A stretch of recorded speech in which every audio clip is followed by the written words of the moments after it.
তমা মির্জা কি বিরতিতে? চলচ্চিত্রে 14 বছর কেটে গেছে তমা মির্জার। প্রশংসিত হচ্ছেন, অর্জনে আছে জাতীয় চলচ্চিত্র পুরস্কারও। গত বছর ঈদুল আজহায় সুড়ঙ্গ চলচ্চিত্রে ময়না চরিত্রে অভিনয় করে সাড়া ফেলেন তিনি, কিন্তু তারপর আর কোনো কাজের আনুষ্ঠানিক ঘোষণা আসেনি।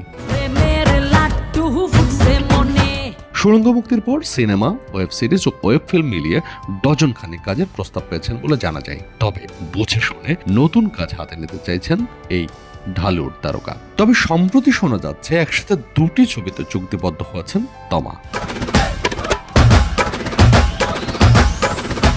সেই 2010 সালের কথা। এমবি মানিকের বলো না তুমি আমার চলচ্চিত্র দিয়ে অভিষিক্ত হন এই অভিনেত্রী। বেশ কিছু চলচ্চিত্রে পার্শ্বনায়িকা হিসেবে অভিনয় করেন। অনন্ত হীরা পরিচালিত ও আমার দেশের মাটি চলচ্চিত্রে নায়িকা হিসেবে অভিনয় করে আলোচিত হন তিনি। 2015 সালে শাহনেওয়াজ কাকুলি পরিচালিত নদীচন্দ চলচ্চিত্রে